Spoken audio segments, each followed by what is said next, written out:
right, across the world, the rapid rise of AI and cloud technologies is not transforming how organizations operate, but also how cyber threat is evolving. And ASEAN is now at the front line of the shift, and Malaysia is among the fastest moving digital economies in the region. But with progress comes new risks, and cyber attacks today are more faster and more automated and mostly are powered by AI. And ASEAN markets show very different level of readiness, with some approaching global standards while others are still building the basic. So the question is, how can Malaysia learn and adapt from one of the most region that is prepare for this AI transformation? And for that, I welcome you, our guest, ready in the studio with me to help us understanding the evolving AI transformation technologies is Simon Green, President of Palo Alto Networks JAPAC. I want to say thank you very much, Simon. How are you? Great, thank you for having me.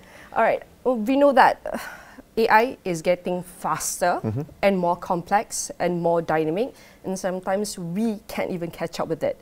But in this context of ASEAN, maybe you can share with us how can we understand the whole landscape of rapid adoption of AI and cloud technologies across ASEAN, and how are cyber threats also evolving now? Sure. Well, it's a great question, and thanks for having me. I had the privilege yesterday to speak at an AI conference here that was supported by the Malaysian government. The enthusiasm here is just like every other country. I have the privilege to travel from Japan to Australia, India to China, and everywhere I go, there are organisations and governments trying to embrace the new capabilities of artificial intelligence. And I think most of the focus is around productivity and how they can help the citizens and the customers of their respective organisations. But of course, with that comes the threats that are looming as a result of that, because not only are we using artificial intelligence, the adversary is using artificial intelligence as well. So the speed of which these attacks are increasing is at a tremendous pace. And so, the foundations of the government getting around the topic of AI, they're building their own artificial intelligence narrative. The central government around cybersecurity is trying to learn from other organisations. So I think, Malaysia is certainly stepping forward in the right direction, but the pace is at unprecedented levels. And this is a very important and critical phase we're talking about. And what some of the challenges, or probably we always say that AI is getting more complex, more dynamic, it's also the cyber threat is also, but what are some of the challenges that public and private sector should anticipate from this evolving growth? Well, first thing is they have to have visibility of what's going on. If you work on the foundation of people come to work to do good things, they're genuinely motivated to do great things. And so what happens is that if you don't put the parameters around or the guardrails around artificial intelligence use in an organisation, people with their curious minds and their innovation will try and do the right thing, and they start potentially uploading corporate data or private government data into these open capabilities to do good, but ultimately the data is then being exposed to the rest of the world. So I think the first thing is we have to start by getting visibility to it. We have to start by getting clear understanding of what applications are being used, what applications are available to the organisation. And therefore, if you think about the speed at which people are adopting these technologies, artificial intelligence has been adopted. OpenAI particularly was adopted faster than Facebook, Snapchat, Twitter. Pick these other technologies that we're all familiar with. We're literally through 100 million users in a month, and so it's a rapid pace. But the first thing, we have to get visibility to it, because if you haven't got visibility, you can't do anything about control. So that's the starting point. And which of the ASEAN markets that have a high level of visibility, transparency, and what some of the best practices that we can draw from this? Well, I think your government was over at Singapore International Cyber Week, as were about 200 governments from around the world descended on what is becoming a preeminent event to understand what is going on in the cyber threat landscape and what new technologies are coming to bear. Singapore is certainly at the forefront. They have an advantage. I shared this with one of your ministers yesterday. They have an advantage. They're a tiny island. They're a tiny island of 5.5 million people with 140 kilometre circumference. That's easy, much easier to secure and get your arms around it. As you start spreading across the ASEAN countries, where Malaysia, other countries, you have much more populous environment. You have islands and, much more broadened, what we would refer to as a tax surface. It's a much, much wider thing. But I think we can learn from what Singapore's doing because they have very tight controls and they're getting their heads around it. And I think that's why governments descend on events like that, as they did 3 weeks ago, to really get their heads around it. And we know that we understand that public-private partnerships are pivotal in cybersecurity ecosystems. But based on your regional experience, Sure. having experienced more than 3,000 staff for more than 24 business, what are some of the key factors that contribute to the sustainability and long-term impact of such collaborations? Sure.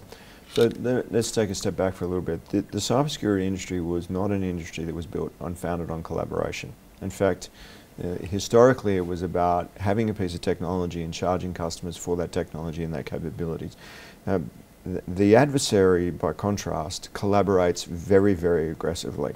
They offer up their tools and techniques, and if someone can use it for advantage, they do it, and then they learn from that. The industry has shifted dramatically. In the last 4 or 5 years, we've seen a much greater collaboration between organisations where the barrier has come down. They say cybersecurity is no longer a competitive advantage. This is an absolute necessity and we need to lean in.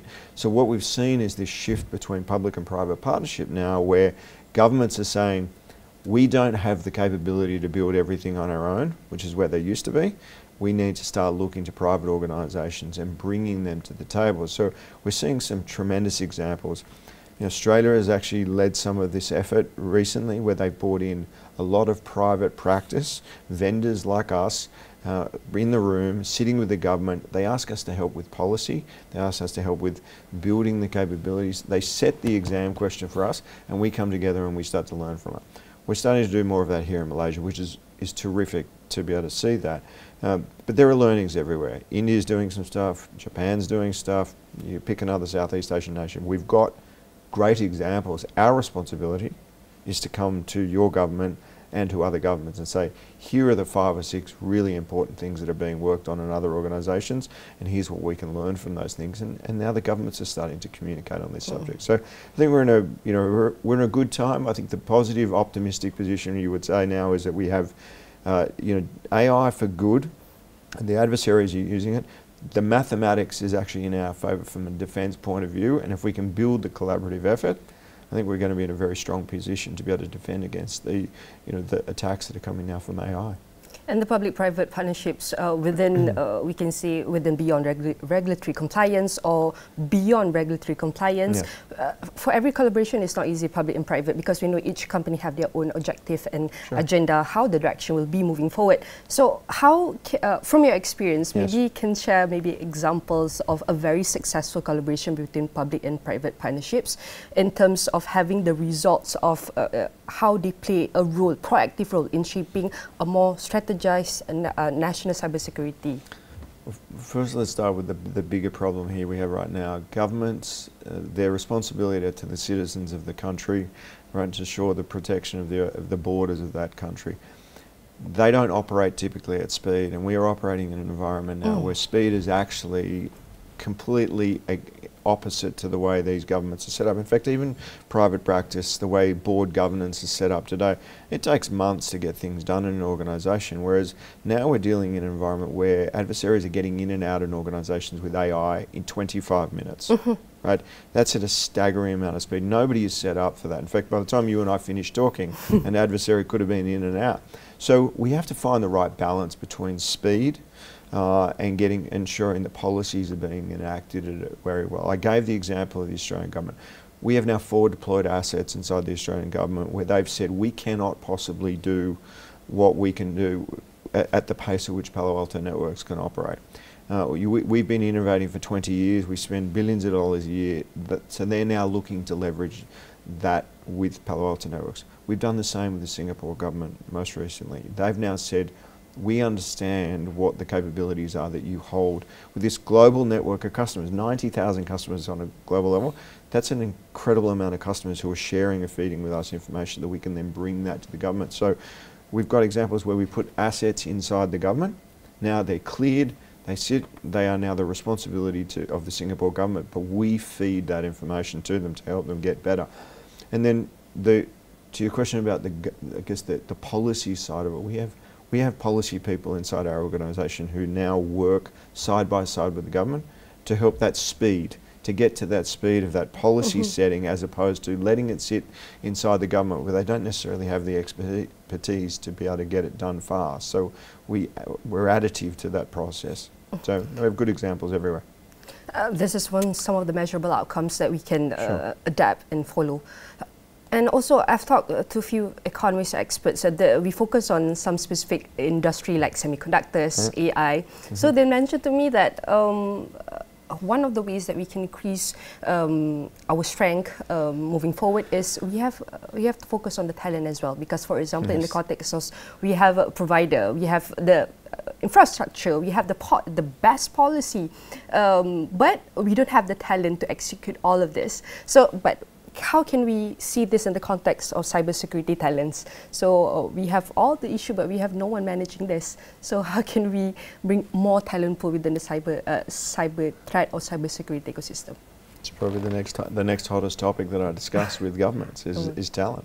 And the talent, not only is there a talent drain, and the concern is that we start building cybersecurity talent here in Malaysia, is that then that talent then goes overseas, because the last reports we had a rough number of about minus 3.3 million people on a global basis in the cyber industry from an employment point of view. So people are chasing talent everywhere that we go. We are working with the universities here in Malaysia. We've built cyber curriculum within the universities to build the next generation of cyber professionals coming out. The question I get asked is, okay, that's amazing, but how do we ensure that they don't leave Malaysia? So what are we doing to potentially look at innovation here in Malaysia and research and development? So that's something that we're looking at, and how we build cloud capabilities here, we build cybersecurity capabilities within Malaysia and ensure that there's enough work for those people to do, because otherwise they're gone, right? And this happens everywhere. So, talent's an incredibly difficult problem to solve when you've got, so many people chasing talent.